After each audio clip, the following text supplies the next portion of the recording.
Welcome to my podcast where I talk about all things related to money mindset, finance, business, and investing. My name is Royston Camberbatch, a qualified accountant with over 30 years experience in finance and business. Welcome to the next episode of the Financial Intelligence Mindset Podcast. We bring you different guests from different backgrounds all the time. And we've got a young man here with us today from all the way Houston, Texas.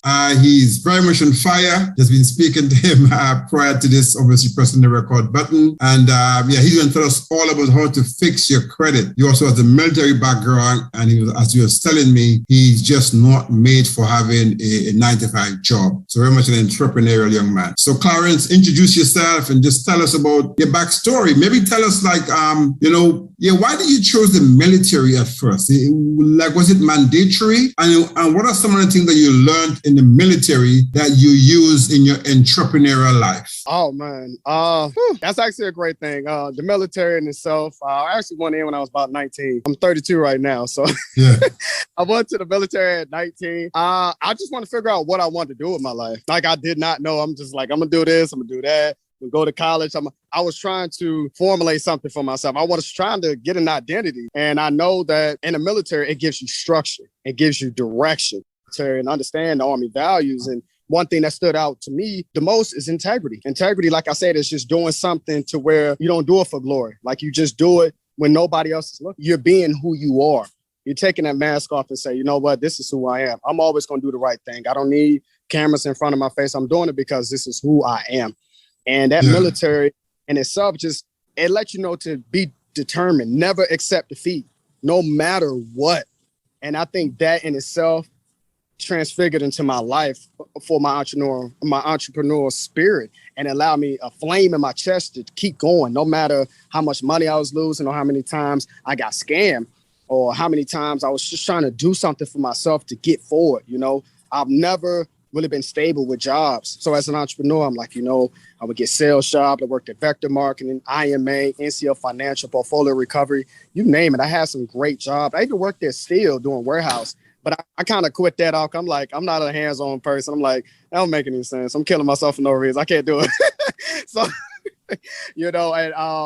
and through my entrepreneurial spirit, like I just got out there. I network a lot. Anybody that knows me, they're like, Okay, cool. Yeah, makes sense. So coming to your first business, so are you in your first business or your second business or third business? Oh, man. Whew. Actually, this one in itself, I would say this will be my second one. My first one I first started was when I was 19. I was 19. I did I guess people would say it's an online business. It was, you know what? I would say this would be my third, to be honest, because the first two, it was just like money management was just not smart for me. I didn't know. I was just spending, acting like I have no sense. Financial literacy paid a major impact. And that's why I like both of them just. Yeah.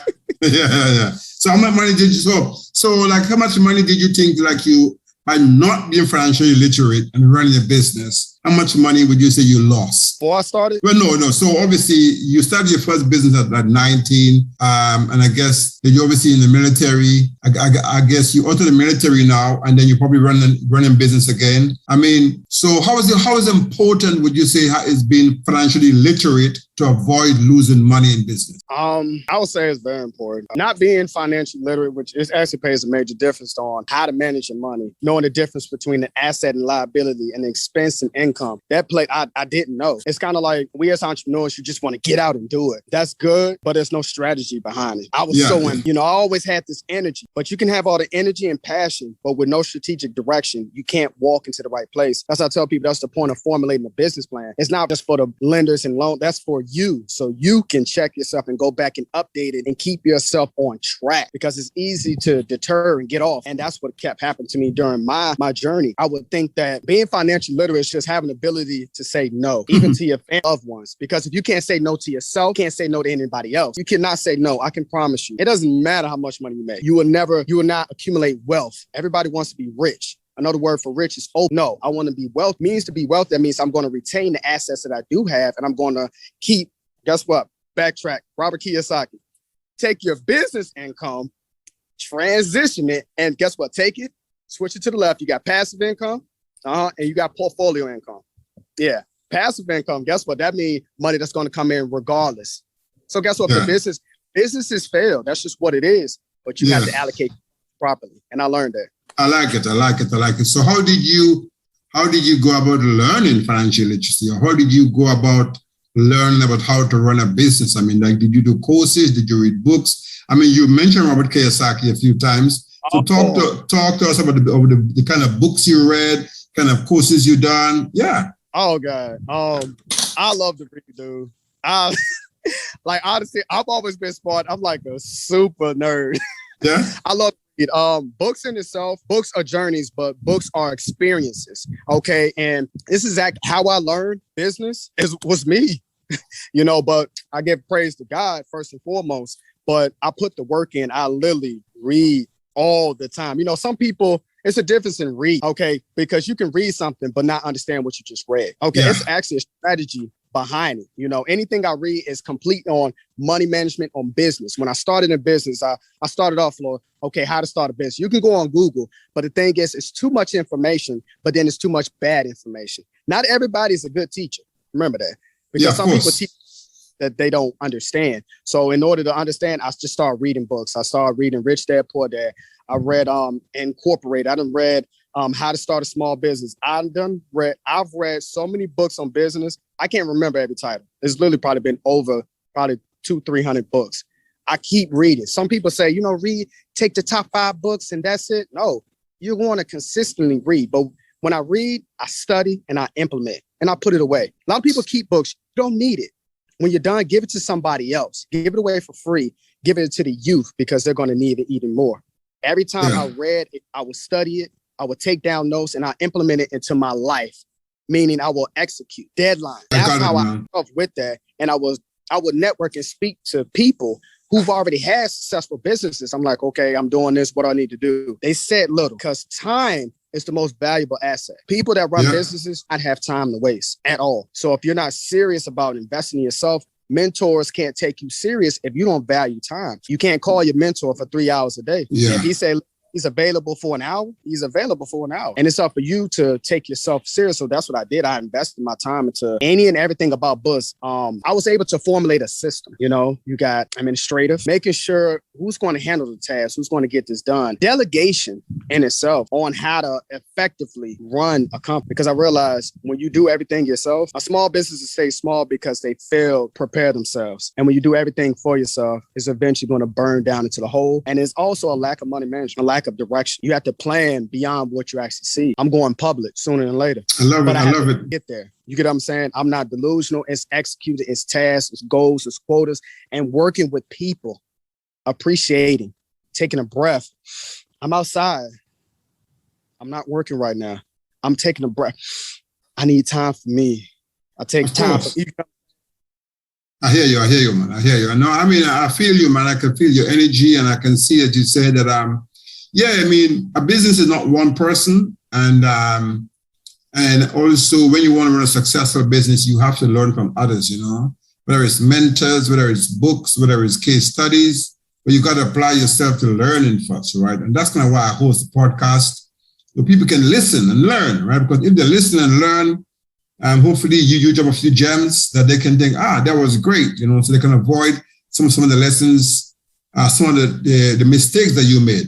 So thinking about your business right now, I mean, what do you do right now in business and how do you add value to people's lives? I love what I do, man. I really love what I do.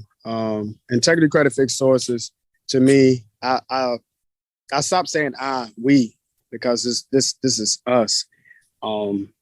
We add value into people's lives by helping them to change. As I stated for Word, like it's not just cleaning your credit, man. It's not just educating you during the process, but providing you an end game.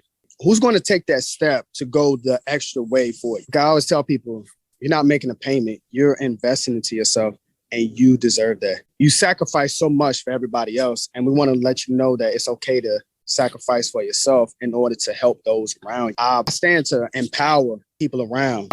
Our company doesn't stand to be the best. We will be. I speak things into what needs to be. We stand to be the change we want to see. We don't talk. We just move on action and realize that we're going to have falls. We're not standing here to put down our competitors because guess what? In order to be a successful leader, you have to model the way. So maybe by us getting out here, pushing out there and slow in a steady race, we'll get to our destination to show other companies besides credit bureau companies to model to where stop putting an emphasis on currency and money, but let them know that people, consumers, our customers, our employees, they're the reason companies stay alive. And I think people don't understand it. A company cannot grow without a complaint, a review, an employee, because what they bring is innovation. They bring creativity. They bring what we don't have. We think we do, but they can come in and bring in a brand new process that you will never project, no matter how smart you are.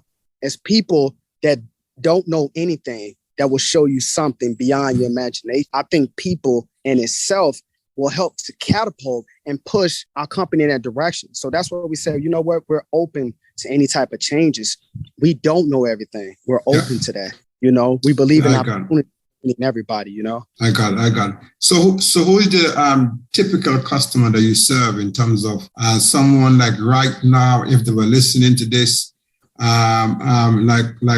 do you serve and what exactly do you do for them? I just want to go back to that. I want to know how exactly do you help your customers? I kind of want to dig deep into that because I want you to give a few tips on someone who has bad credit right now. How can they go about fixing their credit? Drop some tips and hints for us. Oh, not a problem, man. The one thing about it, like anybody that actually knows at Technical Epic Sources, we're all about education. Education is king. I'm always going to tell you, like, bankruptcy, student loan, hold on, we got to pump the brake. I always let people know this. Go ahead and backtrack a little bit. I like to educate people, especially on student loans. Student loans in society, I think it's about a $2.8 trillion industry in reference to like debt. Like it's really bad in that, like, I don't really like that. So the thing is, why I tell most people, if you have like student loan debt, the best thing is usually most people that I do speak to is reporting negatively, because as of right now with Biden, everything that's going on, they're trying to waive, they had a point to where they're going to waive at least $50,000 of student loan debt. I'm like, okay, cool.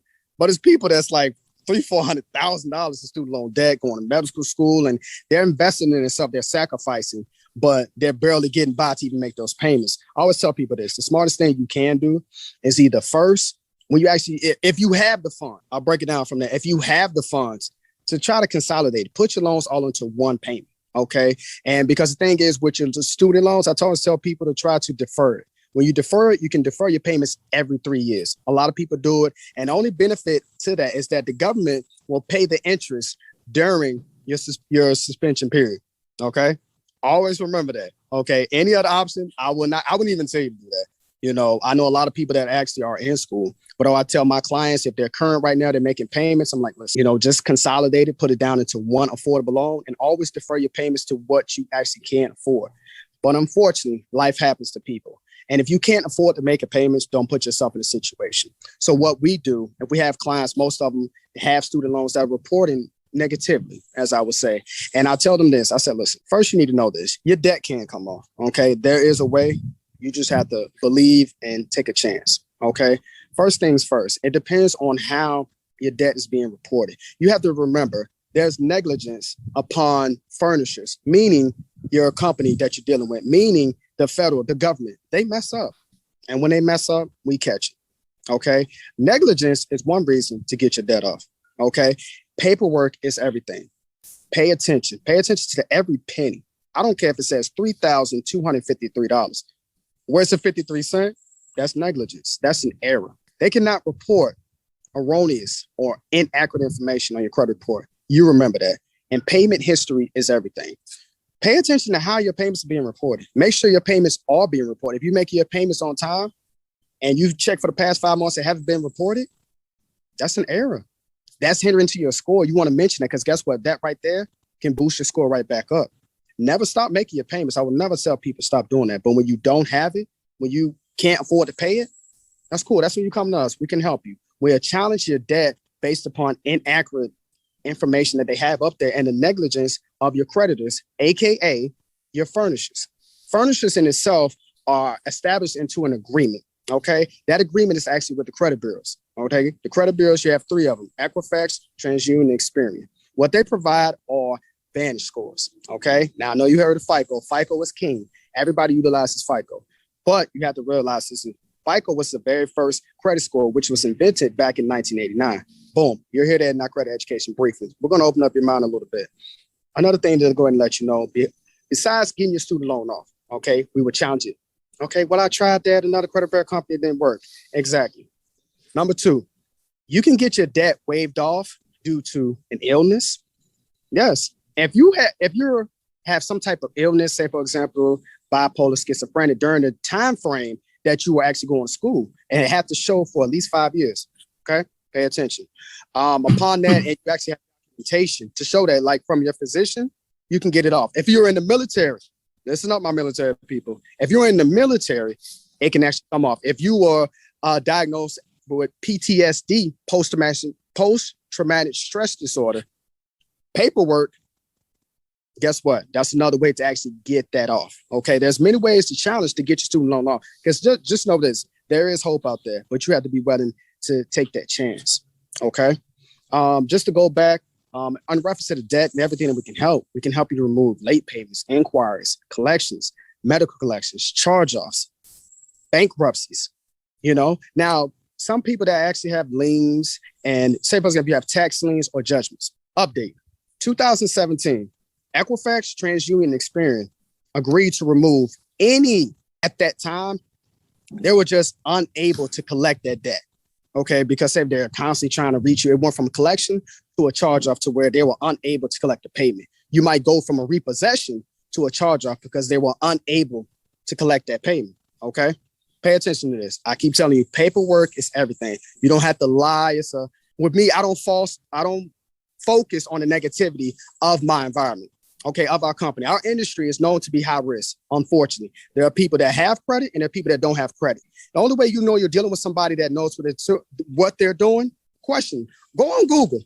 It's okay, ask a list of questions. Some companies in itself, okay, I like educating my customers because at the end of the day, I believe in honesty and I believe in doing the right thing. We believe in doing the right thing because guess what? You deserve it. Just because you've been burned 4 times, that don't mean the 5th time is going to be burning. You have to take risks. Remember this. You have to make a choice to take a chance or your credit score will never change. And with us, we can help that happen. Okay? I got it. So let's talk about how you might help someone to, what's your view on using credit to build your wealth? What's my view on using credit to build your wealth? Yeah. On leveraging debt or leveraging credit. Yeah. Using other people's money. Once you fix your credit, how do you help people or how can you advise people on how to use their credit? Specifically, how can they use a good credit rating to now leverage that to build their wealth? Oh man. I'm glad you say that. Great question. I like that, guy. I like that. I'm about to go, guys, pay attention, man. I hope you got a pen and paper. Okay. I like that about it. So look, listen, say for example, you go ahead and get your credit score done. Like a lot of people, also be realistic, okay? Don't come to the company like, well, I need an 825. I want everybody to understand. Come here, okay? Okay, in reference to what you're trying to do, okay? When you're over a 750 credit score, you're good. You're going to get the same interest rate. Matter of fact, if you're at least at 770 or 780, you're good. Anything above that, you're just trying to get bragging rights, okay? It's okay. Look, having a high score like that, that's fine. Teach his own. But your interest rate is still going to be the same. There's benefits with that. But when you get your credit cleared up on what you want to do, okay, I'll break it down. Most people that want to get their credit fixed, they're trying to start a business. They want to get a house. They want to get a car. Okay, let's look at it for this. If you want to get a car, we'll break it down. If you want to get a car, you just got your credit fixed. And say, for example, because most dealerships, if you're at least above, some do 650. Some dealerships now, they don't even care about your credit. Okay, so we finance all. But at the end of the day, that interest rate that you're going to get is not what you're going to get. Anytime you go to the dealership, you want to ask for an effective interest rate. What's that? Listen, I'm all about education. Effective interest rate. Look it up. I'm all about that. Just look it up. That way you can see the formula for itself. But pretty much that's the real rate of interest that you pay, period. When they say, oh, what's my APR, my annual percentage rate? Get your effective annual percentage rate. Always ask that. If they say they don't know, walk away. walk away from the dealership. Okay. Well, long story short, there's many options for what you can do. That's why we have our accredited funding sources. If you're trying to get out to get a loan, there's many lenders. Okay. Just to break it down like this. If you contact, say, for example, Rocket Mortgage, you want to get a house. Okay. You contact one of these people, you got to ask key questions. You don't ask the key in life is to ask the right questions. You go to Rocket Mortgage, you say, listen, what credit scoring module do you utilize? What's that? What is a credit scoring module? Break it down. When they look at your credit, it's a module that the company utilizes in order to approve you. Okay. I said that to say this. If you are denied, okay, by law, by permissible purpose through the FCRA, they're required to let you know the reason why you were denied. Not, oh, you didn't meet, not acceptable, unacceptable. Okay. What you need to ask them is this. You actually have leverage on that. Okay. Because if you are denied, there's still hope. You think it's over when you're denied. It's actually not. Depending upon how the company is structured. Not everybody's like this. Okay. I'll let you know one lender that actually is flexible with that. You just have to ask the right questions. But you can actually speak to the loan officer or the department that handles your denial. Like, listen, can I speak with them? Because you can overturn that. What? You can yes, you can overturn a denial because that way, say, for example, you find out why you were denied. Now, say, for example, you were denied because you had too many hard inquiries. A hard inquiry is when the company in itself pulls your credit report and evaluates. Okay. And guess what? If you say, look, I had 8 of them. Listen, you had too many. So now you know, okay, so how do I get it off? Boom, can help you out with that. But just educate you with that, with your inquiries. Inquiries in itself, after 6 months, they have about half the effect on you. Okay. And anything further than that, there's no point. Like if I look at your file and it's at 12 months, just leave it there because it's not even affecting you. You know, only thing that might affect you when you go to the lender are recent inquiries. I say at least up to 90 days. If they're that recent, yeah, try to get them off because they can be quite damaging. They can drop your points, couple points, 3, 4, 5. It just really depends. You don't want to get out and apply for 10 different loans all in one day. Don't do that. That's irresponsible. Find the right place in which you're trying to apply for. And then from there, that's what you want to do is apply there. Find your top 2 places and apply there. Don't be reckless and go everywhere and just try to apply. Okay. That's what you actually want to find out. But in reference to your credit, you got many options for you. Okay. What you're doing is saving money. Bad credit. Always remember this. It's never about the money. You're investing to yourself. It costs more money to have bad credit than it is to have good credit. You're saving so much money. When you get that house, most houses, when you get up on it, you're actually paying on your mortgage. You're literally paying on the interest. Literally. The whole time you're paying on interest. And it depends on the type of mortgage in which you're trying to get. Because you know you have an interest-only mortgage. Okay. You got a fixed rate mortgage. You got an adjustable rate mortgage. Okay. So it's just dependent upon what you're trying to do. Okay. Credit in itself will open that door for you and in return help you out. Okay. Well, I'll break it down again. Okay. Let's go back to the business people. There's a lot of entrepreneurs out there, a whole lot. So I want to open up your eyes a little bit. So you get out, you got a great credit score. What do I do next? Okay, boom. You got a place out there. It's a place called Avant. Okay. And Avant is AVANT. That's actually one of our resources. You're welcome. So look, Avant in itself, you can go to them. Okay. What the difference is, they take 4.95% out of the loan in which you're trying to get. Why would I do that? Listen, because they're taking a risk with you, depending on where your credit score is falling. Now, the average person that gets approved for a loan with Avant is between a 600 to a 700 credit score.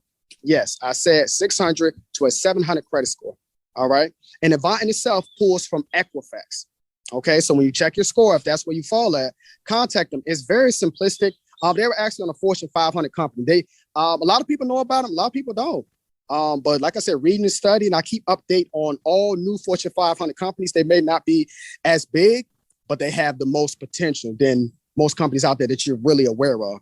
It's the companies that are actually unrecognized that can actually do wonders for you. Okay. And you can go through with them. They give you a minimum $2,000 to a maximum of $35,000. So as an entrepreneur, I tell people you don't need $100,000, $2,000 to start a business. If you do, don't even start it. If you need that much money to start a business, liquidity is everything. Yes, I'm a credit repair company, but liquidity is everything. Okay. When I start, shoestring budgeting is everything. And deadlines. Use the liquidity that you do have. But if you do need a loan, make sure the loan that you do take out to get a business loan or get it or however way you want to get it, you can actually help yourself out. Okay. Another thing is in reference to credit cards. Okay. You get out, you get approved for a Capital One credit card or American Express. if you understand how it works out, okay, your credit utilization ratio, that's pretty much the amount of credit or amount of money that you spend off your credit card, okay? A lot of people say, oh, only use 30%. No, don't do that. I'll break it down for you. I'm gonna let you know a little secret, okay? The key is you wanna bring it down to exactly 2%. What? Bring it down to exactly 2% because they want you to use the card. But see, the thing is, let me bring this back. They want you to use the card, but not use it, if that makes any sense. If you don't believe me, you don't have to. Try it, and you'll see with your own eyes. When you go above, because a lot of people live off their credit cards. As an entrepreneur, understand. Have one credit card where you bring down to 2%, take your next credit card to try to offset it, because obviously you're going to use it and try to keep that one at 30%. But eventually, bring your cards down to 2% because it shows the lenders that you're responsible in reference to how you make your payments and you know about money, people. When you know what they know, more doors will open up. In order to be successful, as I say, to do the opposite of what you see. Everybody says 30%. I disagree, okay? But long story short, if you're going to go into debt, debt is inevitable, okay? It's okay. If you do get a credit card, a lot of people say stay away from credit card debt. Me, I take a risk. I always do, because the thing is, you just need to have a game plan. And if I have a $7,000 credit card, regardless of my investment, I'm going to make sure I can pay that back next month. Meaning know exactly down to a T that whatever you spend your money to, that you're going to make money from it, okay? That is very, very, very important. So long story short, if you have an investment that you know is going to give you a return back, go ahead and spend $1,000 off it. That way you can get a good return. Okay, because the thing is, you just want to offset that to make sure that's a little bit more better. A lot of people would disagree with me saying, no, don't spend credit card debt, save up your hard-earned money. As entrepreneurs, that stands for broke. That means you have no money. Credit will open up doors where you actually did not have it. When you have access to credit, you can do more, but be smart and strategic about how you do it. And before you spend anything, spend it on yourself. Hear me very clearly, guys. Say no to everybody. Say yes to yourself. Do not spend it on a car. Do not go buy a new Range Rover. Do not go buy an apartment. Go without so you can get what you need to be. You can use credit to open up doors for you, but you have to make the right decision. That's the difference between a successful entrepreneur and somebody going back to work. I don't knock anybody that goes to work, but as an entrepreneur, if you're going to do something, this is it. This is your end game. Continue to fight and do what you need to do. Credit will open up doors that you cannot open for yourself, okay? Because once you get that loan, you pay it off, you can get it done. With credit cards, what happens is this. Once you bring your credit utilization ratio down, this is how you get more money, people. Listen to me. You can still do it at 30%. They'll still give it to you. So if you can't afford to bring it down 2%, okay, bring it down to 30. Hopefully you can bring it down to 20. But when you bring it down to that, you can offset that by, guess what? Call the bureau, not the bureau, call your furnisher, meaning your creditor, and say, listen, call Capital One and say, look, I need a credit limit increase. You want to ask for a credit limit increase every 3 months. 3, don't miss it. Ask for a credit limit. And this is the key. Do not miss a payment. I'll say it again. Do not miss. If you're missing a payment, ask for a credit limit increase and your credit utilization ratio is high, you're going to get denied. Listen, patience is the key. If you already have a card, you got $5,000 and you're trying to look like you got it, put the card away in your pocket and do not touch it. Make your payments. You don't have to. I tell most people this, like, oh, pay the balance in full. Yes, American Express, you don't have a choice. You got to pay that balance in full. Any other card, bring it down to 2%, people. I'm not going to say that. Bring it down 2%. And if you're going to reinvest and get that money, as I stated to you, you have options. I'll let you know your options. That's how you can increase your credit score right now. Right now. You pay that on your credit card, it's going to increase it. Well, I need more money. Ask for a credit limit increase. You've been making your payments on time for 2 years. Get that done. Okay? It's so many options. The credit will open up doors for you. Okay, I'm pretty sure a lot of people know this. A lot of people don't know this. You can report your rent history. You can report your utility bills. Innovation is all around us. We just have to sit still. Opportunities are right in front of you. What are you going to do? Cool, man. I mean, you said a lot there, man. You know, a lot of stuff, of course, I teach as well a lot of people about the credit utilization ratio. I teach people so much. Make sure you always pay your credits as well. You know what I mean? There's so much thing. There's so much thing that you've said. I quite like the 2%. It's good, and you drop a good gem there, which is to ask for increase. I remember going on to a property course years ago, and in London, and the first day, half day. I mean, they had a strategy, of course, because they were selling the mentorship, which was like 10 times a weekend course. But the first day, they tell everyone, go and call your credit card company and ask them for an increase. And people were coming back and goes, yeah. And they said, if you have a credit card limit of say $5,000, don't go ask for a $7.5 grand increase. No, tell them you want to increase to $50,000. But you got to sound serious. You got to tell them, I got a major transactions coming. I need $50,000. There you go.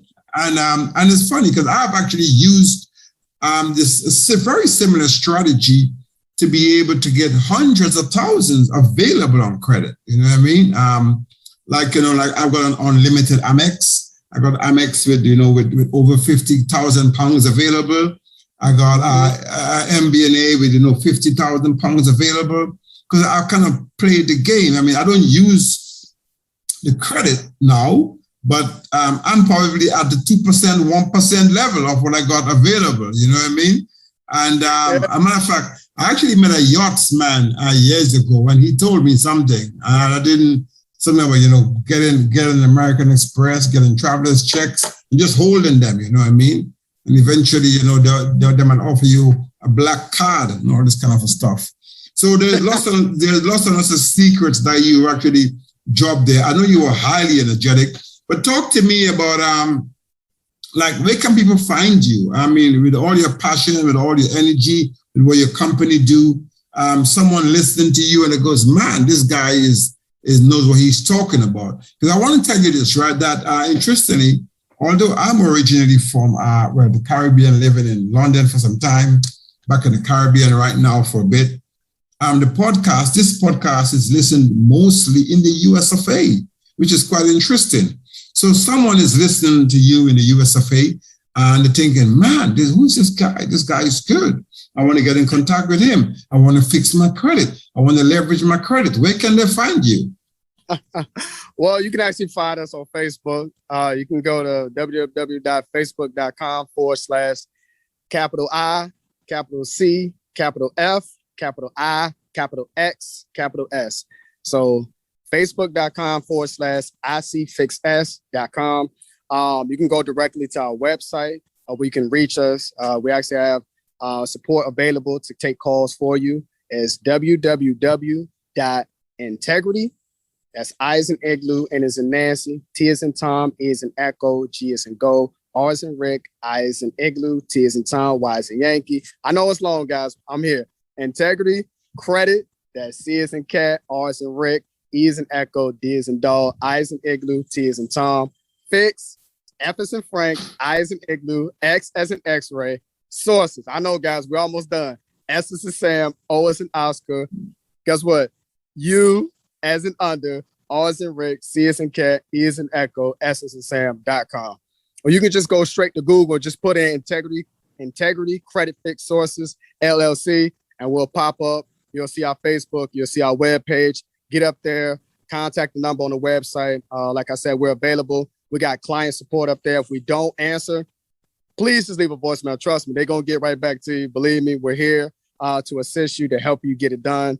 Now's the day. It's about to be 2022. Guess what? Yeah, you might as well start it off in a right way, which is a better way, which is with better credit, with better opportunities. I like it. So Integrity Credit Fix Sources. I love it. Go to Google, find it. Now, a couple of questions for you. Access on my podcast. You kind of hinted to it earlier. So I'll ask you anyway. What does a wealth mindset mean to you? Or we're talking about an abundance mindset versus a scarcity mindset. What does that mean to you? And how important is that to grow your wealth? Ooh, an abundant mindset. Oh, man, we're talking on some subjects today. Oh, wow. Yeah. All right, guys, I want y'all to be open, okay? Because I was just telling one of my friends this earlier, and I'll say this in the best way, okay? When you have an abundant mind, I tell people that's just more You got opportunists, or you got an optimistic person, and you got a pessimistic person. Okay, let's break it down, people. Life is beautiful. I'm feeling great. I'm going to do great. I'm going to do great. I'm going to do $10 million this year. Guess what? Me and my employees are going to grow. I'm going to give all my employees raises. We're going to go to the top. Guess what? Optimistic. That's me. I speak it. I'm here. I feel it. I'm here. Pessimistic. Oh, God, we're not going to make payroll, dude. I don't know what we're going to do. I can't pay my mortgage, can't pay my house. Why is this happening to me? I'm the only person. Nobody understands me. I don't know what to do. Stop. Come over to this guy. Be an opportunist. Be optimistic. See opportunities when people don't see it. Struggle, adversity, asperity. It's so beautiful because it meticulously designs you. You are a beautiful creation, but you can create whatever day you want. Every day you have a choice to have a good day. That abundant mind frame to know, to see. There's no such thing as that I can't make that. There's no such thing as I can't make this money. I can't have this. You're being pessimistic. An abundant mind frame, everything is yours in front of you. If you want that car, you got it. Be realistic, set a budget, you'll get it. There's nothing that you cannot have. You want that house? Okay, I'm gonna get that house. Let me write it down. How much is it? I'll get it in 90 days. Set budget, see opportunity. When you have an abundant mind frame, things, I would say it gravitates to you. Positivity. Another word for positivity is sanguinity. Okay? Listen, guys, you don't have to be as excited as I am, but be determined. Believe in yourself. And always, regardless of what happens to you, be open to what's here. Look around you. Look at this. It's peaceful. You hear it? You can hear crickets out here. People love life, nature, seeing things that you don't see. When you have a vision, nobody has to believe in it but you.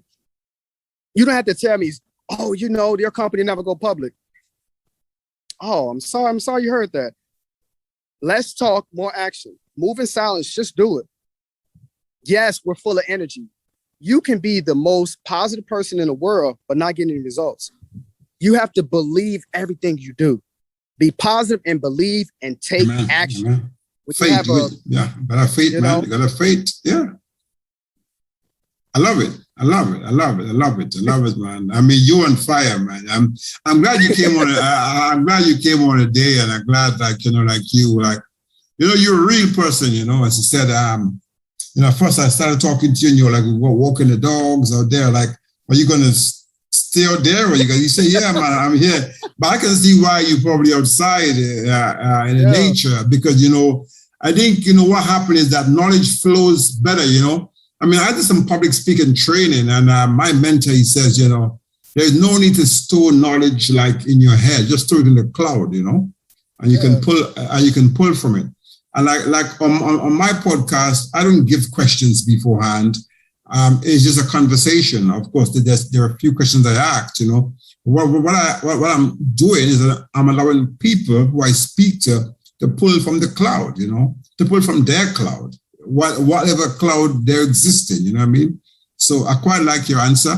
Let's move on. So let's move on to, in terms of, you kind of touched on it again at the beginning, financial literacy and how it costs you. You haven't said how much it costs you.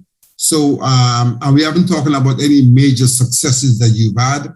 But before we might touch on that, as we look to wrap up in the next few minutes, I will ask you, what does a financial intelligence mindset mean to you? Oh, no, financial intelligence. What does financial intelligence means to you as an entrepreneur, business owner? How important is it to be financially intelligent? Well, more importantly, what does it mean to you? Great question. Having financial intelligence to me just means opportunity. It means I have an understanding. I break it down like this. I'm able to read an income statement. I'm able to read a cash flow statement. I'm able to read a balance sheet. I know the difference. I understand terminology. I understand accounting. I understand what a ledger is. I'm not lost in transition when it comes to currency or when it comes to, if anybody knows anything about currency or money in reference to the value of Gresham's law. And it's been a fact since the beginning of time that money has been constantly eroding in value. So don't value something that's not there. Just because you have $10 in your bank account, you better believe me, they appreciate that $10 in your bank account. Understanding the difference between an IRA, individual retirement account, knowing where to put your money at, knowing the difference between a security and an asset. Because there's a difference. Okay. Listen, guys, let's look at it like this. Okay. An asset brings money in. Okay. So ask yourself this: as of right now, we're going to break it down in a little circle. Okay. We got your asset, you got your income. Okay. You got it. Okay. And then you got your expenses. Okay. And your liabilities.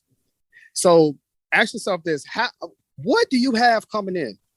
Do you have a lot more expenses and liabilities than assets and income? I don't understand. Okay, sorry. Let me go in for a second. Let me grab it here. Here we go. This is what we're going to say. Okay, sit over there.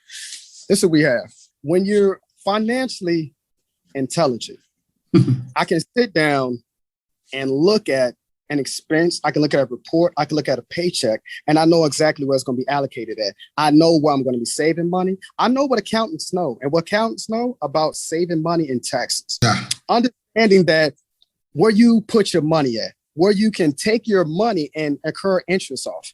You know, everybody knows about CDs and IRAs and like that. But let me open up your mind. Have you heard of, guess what, the Key-Off pension plan? You heard of that one? Yeah. Yeah, you can use that because guess what? You can allocate more of your money into that account. Okay. I want you to be open to where when you're financially intelligent, you know, it's more out there that you did not know. You know, it's more things you invest your money into. You have Fidelity. It's a lot more companies out there that can help you, but they don't know unless you ask. You have to find out where you can put your funds at. You know, understand as an entrepreneur, there's many ways to raise capital. Oh my goodness. If you have, like, we do service, but if you have products and equipment, inventory is very expensive. And guess what? When you're financially intelligent, you know that at the end of the day, you need to prepare for spoilage and things that may go bad. Knowing how to manage doing your physical inventory count. Yeah, very important, because that in itself, when you're financially intelligent, you're saving yourself money. You're saving yourself a headache. You're saving yourself. Okay, you're able to implement a roadmap of success for yourself. But in order to get financial intelligence, I don't know where to go. You go it every day. Where do you go? Oh, I went to the bank, put money in there. How about sit down with a financial agent in there? How about sitting with a banker? The banker don't know anything.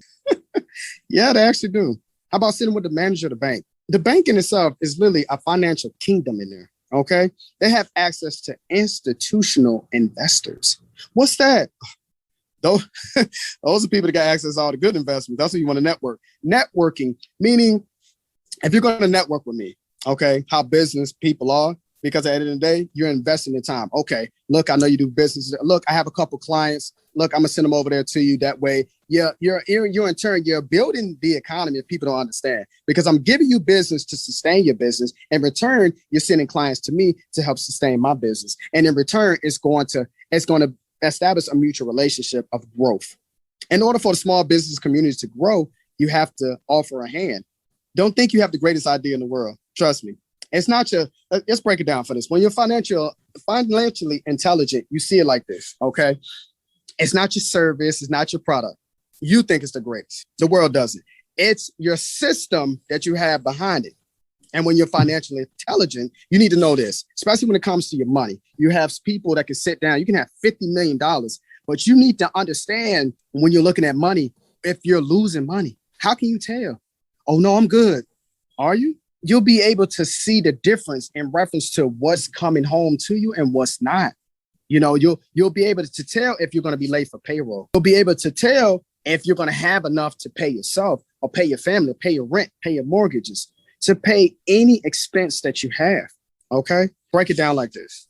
I'll give you another example. Being financially intelligent, if I wrote a piece of paper down and somebody asked me, where do I invest my money at? I only have $500. That's all I have, and I'm not spending no more than that. You can take that capital that you have. Your greatest investment is into yourself, first off.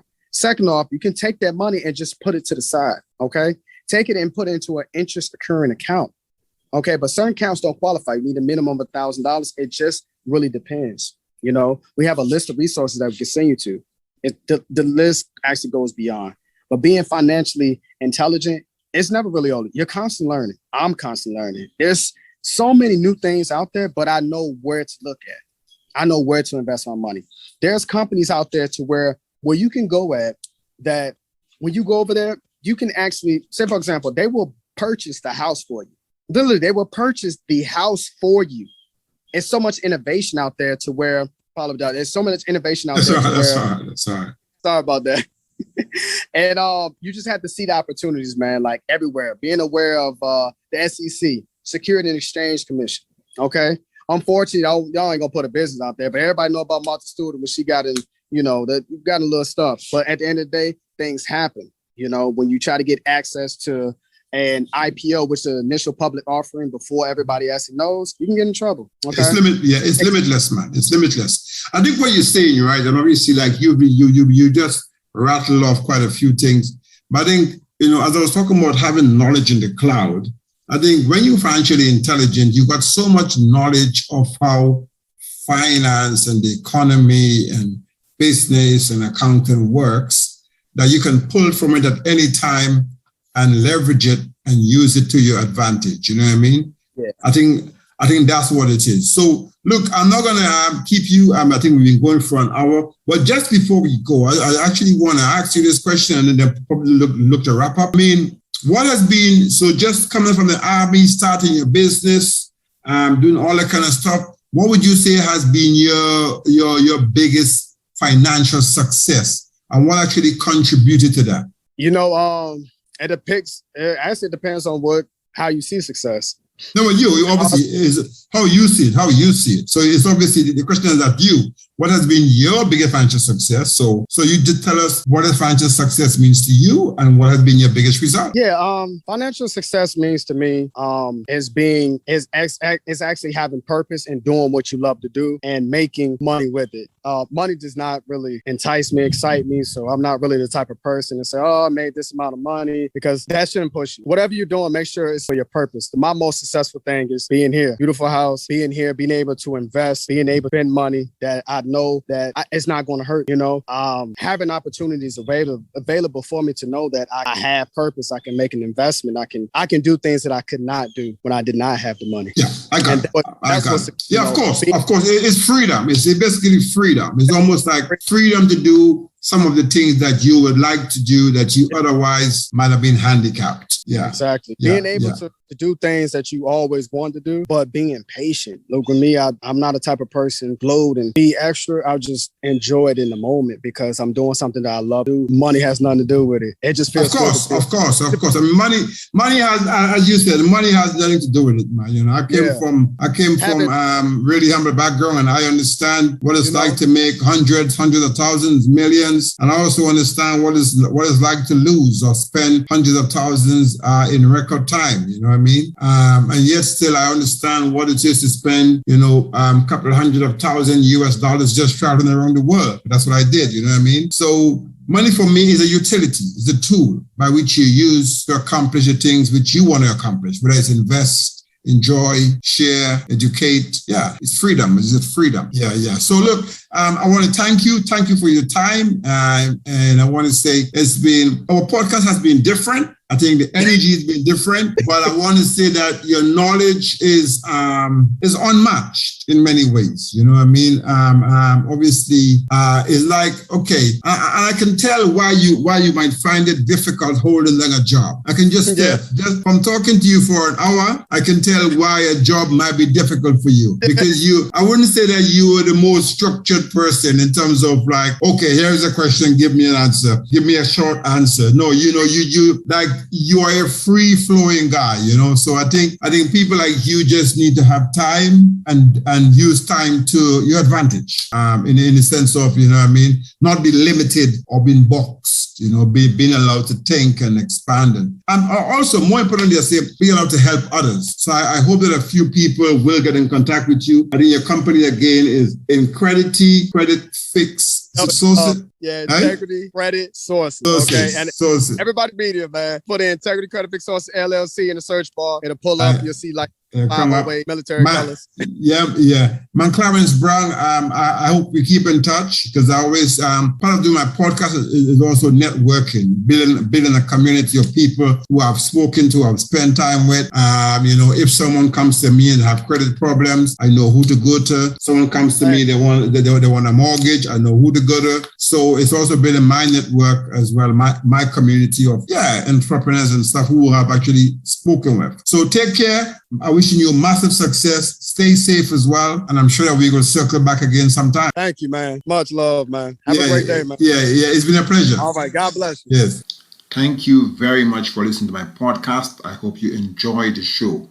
You can find out more about me by Googling my name, Royston Cumberbatch. I'm on all the social media, Facebook, Instagram, and LinkedIn. You can find me on YouTube as Roy Cumberbatch. And if you are listening on YouTube, please hit that subscribe button, or you can find me on my website at www.racmacs.com. That's RACMACS.com. It'd be great to hear from you, and do feel free to tell me about any topics you want me to cover on future episodes. Until next time, be good to yourself and others, keep positive, and reaching for your financial goals. Bye-bye.